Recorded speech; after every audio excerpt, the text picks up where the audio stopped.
welcome to What's Cooking New Ulm. I'm Rebecca Fliszar, the dietitian with the Heart Speed Back Heart of New Ulm project, working to reduce and eventually eliminate heart attacks in the 56073 zip code. Well, today we have a great recipe. We're going to put some of those chicken breasts to work, and we're going to use a little bit of a different herb and seasoning. So I want to welcome Shannon McKeith here to make it for us. Welcome, Shannon. Thank you.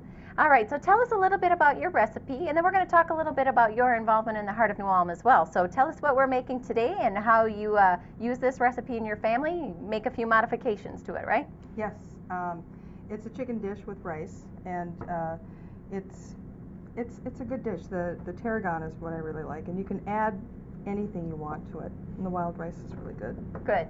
Now, tarragon is a spice that we don't use too often, but it is very high in iron, and it has some calcium, manganese, so it's something that you definitely want to incorporate into your meals. Again, it does have a very distinct flavor, and as we always mention, if you haven't used tarragon before, use it sparingly and add it as you become accustomed to the flavor. So let's look at the ingredients that are going to go into this recipe, and we'll start putting it together.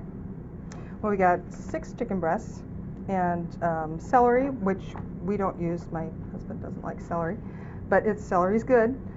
We've got some white cooking sherry, chicken broth, low sodium. Always use the spray oil, and we have pearl onions, and then the rice, but you can put tomatoes, you can put mushrooms, you can put any type of vegetable you want in it. Right. So now these are the pearl onions, not something that a lot of people are going to use in their recipes. They're going to have the same flavor as a yellow onion. They're just going to be smaller, but you have to be aware that this is a good sized bite of onion when you bite into these, so definitely want to make sure that these are cooked all the way through.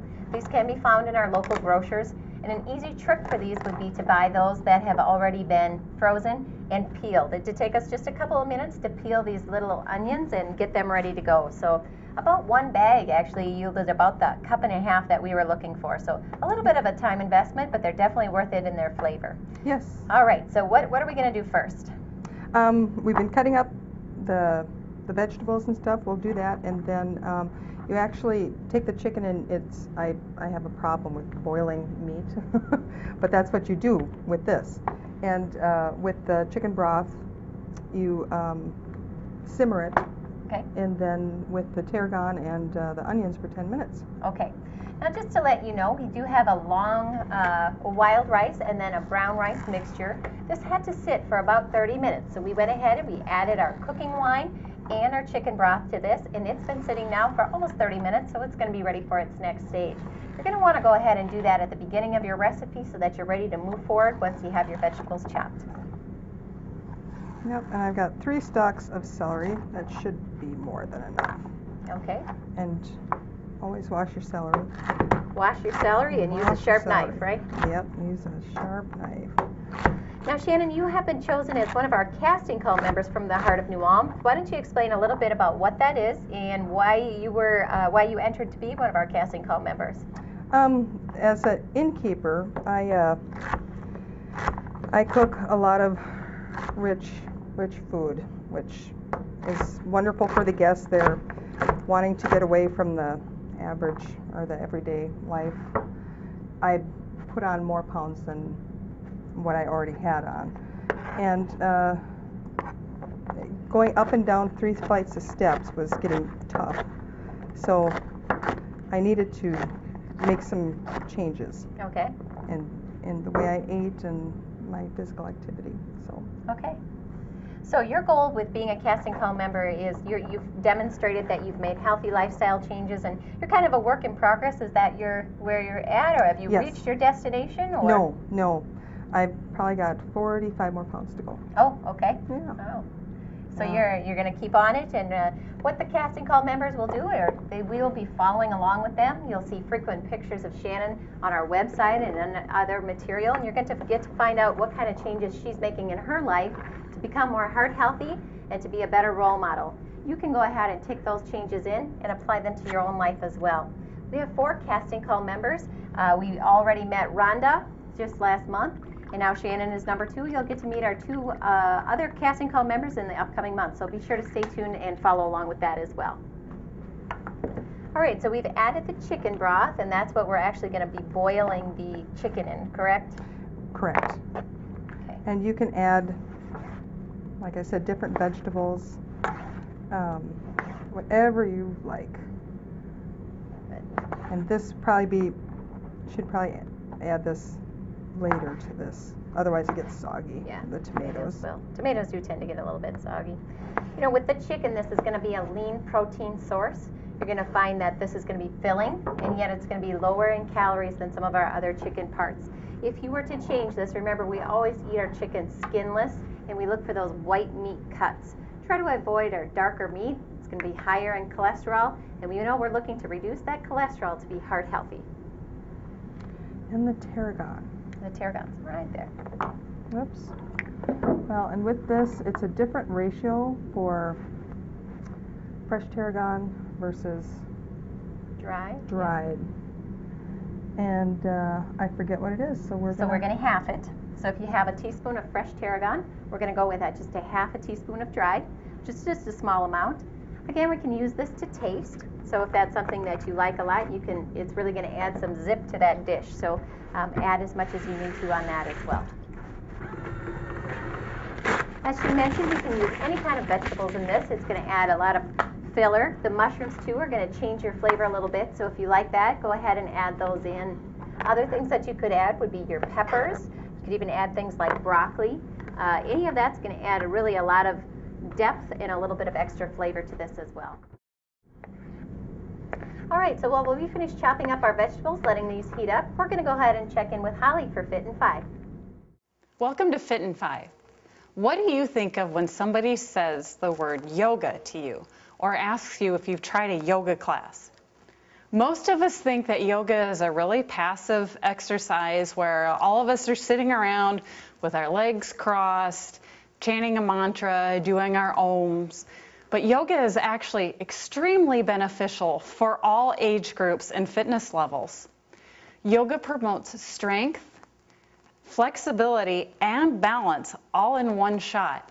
And the great thing is you can do this at home. And today that's what I'm going to do. I'm going to show you some basic yoga exercises, or poses we would call them, that you can do right in the privacy of your own home.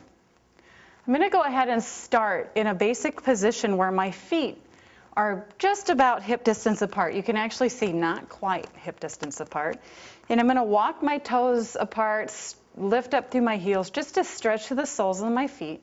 I want to make sure that I'm standing up nice and tall. So that means that my knees are soft and not locked, and that my core once again is engaged. So I can feel my abdominal area just zipped up nice and tight to help hold me upright. My shoulders are nice and flat on my back here. And we're standing up, like I said, nice and tall. We're going to do a standing lateral flexion first. We're going to take our arms, both arms up, and we're going to bring the palms together. If you want to interlock at the thumbs, you sure can. We're going to take a nice deep breath in through the nose. And as we exhale through the nose, we're going to take this to the right. And I'm going to keep my hips right underneath my body, which just means I'm not going to kick them out to the side. They're right underneath me, and then I can inhale up, and I can exhale, taking this to the other side. And I'm going to do this to my breath. So as I inhale, I come up. As I exhale, I'm actually taking it from side to side. And again. And then to the other side. You can continue to do this for about 5 or 6 full breaths, or as tolerated. It can be a little bit of an intense stretch right down through the side. So you may want to do just a few to start with and then stop. The next one we're going to do is called chair pose. So we're going to bring our feet a little bit closer together. It's preferred that the feet are actually together for this.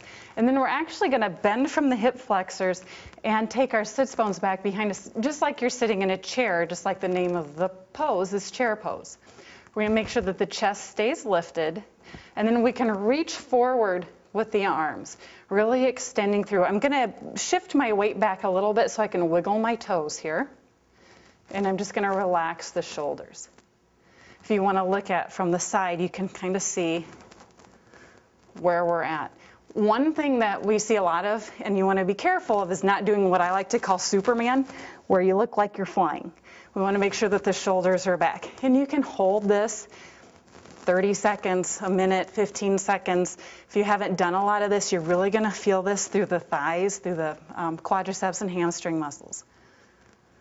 And then we're just going to lift up nice and easy. Now, if you want to do chair pose and take it maybe to a little higher level, feel a little bit more sensation with it, you can come down and then actually come up onto the balls of the feet.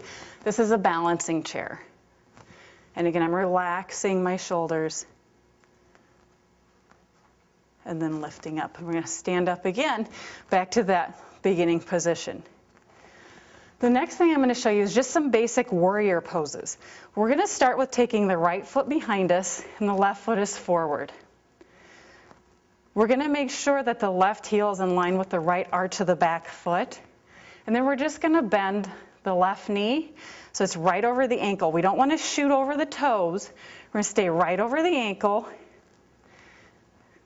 And then if we feel pretty confident with our balance at this point, we're going to inhale, bring those arms up, and then as we exhale, we're dropping those shoulder blades again flat against the back.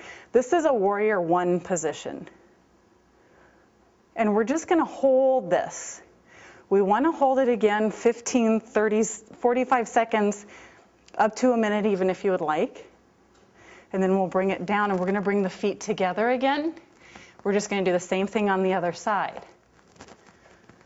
With yoga, when you're doing some of these poses, you might find that one side will do these a little bit more easily than the other. That's really actually very common, depending on whether you're right or left side dominant. But one of the reasons to do yoga is to offset those inequalities from one side to the other. We're going to do the same thing, arms up. So now we're on the other side. And again, we're just going to hold it here. And then we can release it and bring the feet together. Another real common warrior pose is proud warrior or warrior two. And I'm going to actually step off my mat a little bit for this one. But I'm going to go ahead and take the feet, a little further than shoulder distance apart here. I'm going to take my left foot, turn it out, bend the left knee, and I'm bringing both arms up. When I raise my arms up, my wrist should be right over my ankles rather. And I'm relaxing the shoulders, just looking out over those left fingertips. And I'm always going to make sure that I'm continuing to breathe as I hold the poses. Then I'll extend that leg. I'm just going to switch it. So now I'm turning the left foot in, right foot out, bending the right knee, looking out over those right fingertips. It's really important with this position that you not lean into the bent knee. You want to think of your spine and your tailbone dropping right down to the center of the floor of your mat. So you're still even. You're not coming over one side or the other. And then we can bring it down. We're going to bring the toes forward and step in. The last thing I'm going to show you is a balancing pose that we have done before on the show, but we're going to do it again. And when you're doing a balancing, you may want to not do this in front of your TV. It's a little bit easier if you do it in a quiet setting and where you can focus. But we're going to do tree pose. So I'm actually going to put all of my weight onto my right foot here. When you do a balancing, you want the foot nice and flat. You don't want to curl the floor or the mat with your toes because it's going to be counterproductive. And you want to be standing on all 4 points of your weight-bearing foot so you're not rocking from one side to the other. So what I'm going to do is I'm just going to place all the weight onto my right foot. Now, if you don't do a lot of balance, just practice lifting the left foot off the mat periodically. You can start tree position just by kick-standing your left foot against the right leg, or you can bring that foot up to the calf level, or you can bring it all the way up to the thigh. What you don't want to do is come onto the knee joint, so we're not coming and pushing on the knee. So we can come all the way up. Again, you can find a balance point or a focal point. And then we're going to bring the arms up on an inhale, palms together. Exhale, hands in prayer position. Relaxing the shoulders. Continuing to breathe. And then we just release it. And again, you want to do this on the other side or you'll be lopsided. So all the weight is on the left foot now. We're kickstanding the right foot against the ankle, coming up to calf level, or all the way up to the thigh. And again, with anything, the balancings are the same thing.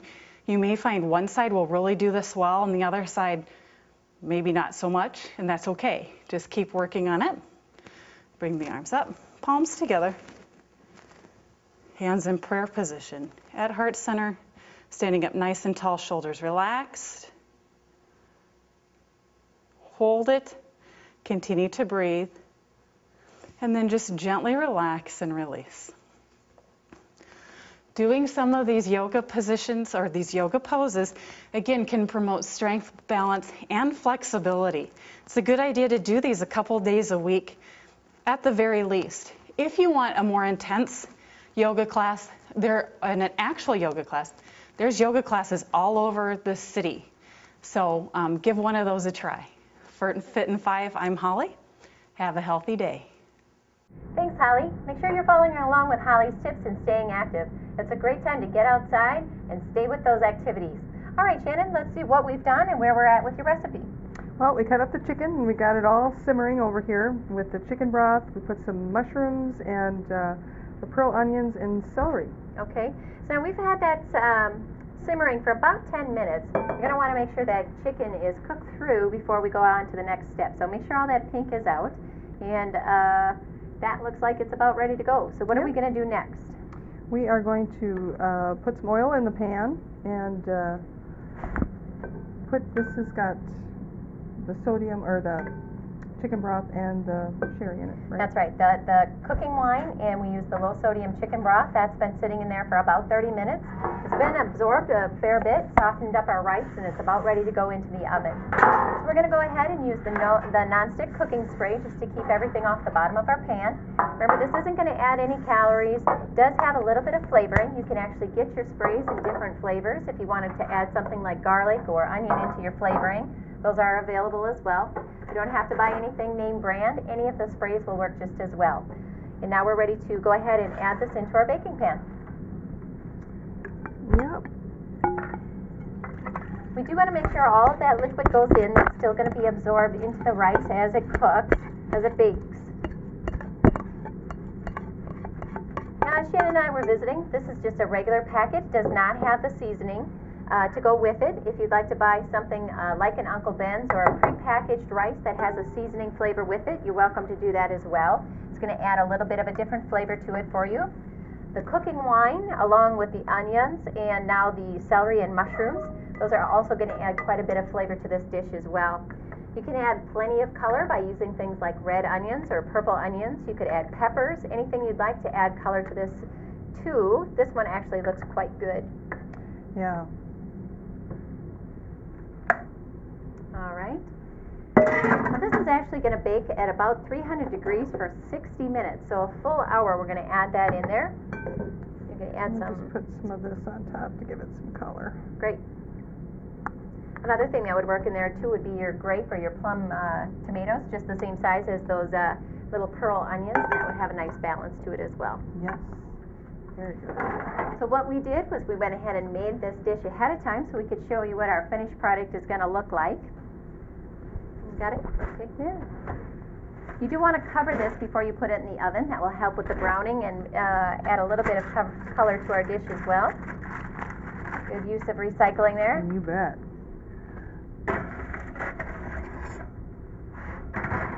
And there's our finished product. Now this one does not have the celery or mushrooms in accordance with taste preferences of the McKeith family. But this is what it's going to look like, and you can see that this is really going to be a filling dish. You're going to have a lot of servings in this, and it's going to go great for an entire family. Our prep time was really quite short. We just were able to have things soaking, and now we'll have them baked. But the prep and actual work on this was pretty simple. Definitely can be tailored to your family's taste, and it's going to fill you all up. So I think this looks pretty good. Yeah, it does. Looks really good. So I think it's about time for us to eat. I want to thank Shannon for coming in today, and I want to thank you for being our casting call. We look forward to the changes that you make in your life, and hopefully we can all make those in ours as well. So thanks for being here. You are so welcome. That's this week's episode of What's Cooking, You All. I'm Rebecca Fliszar, and we'll see you next week.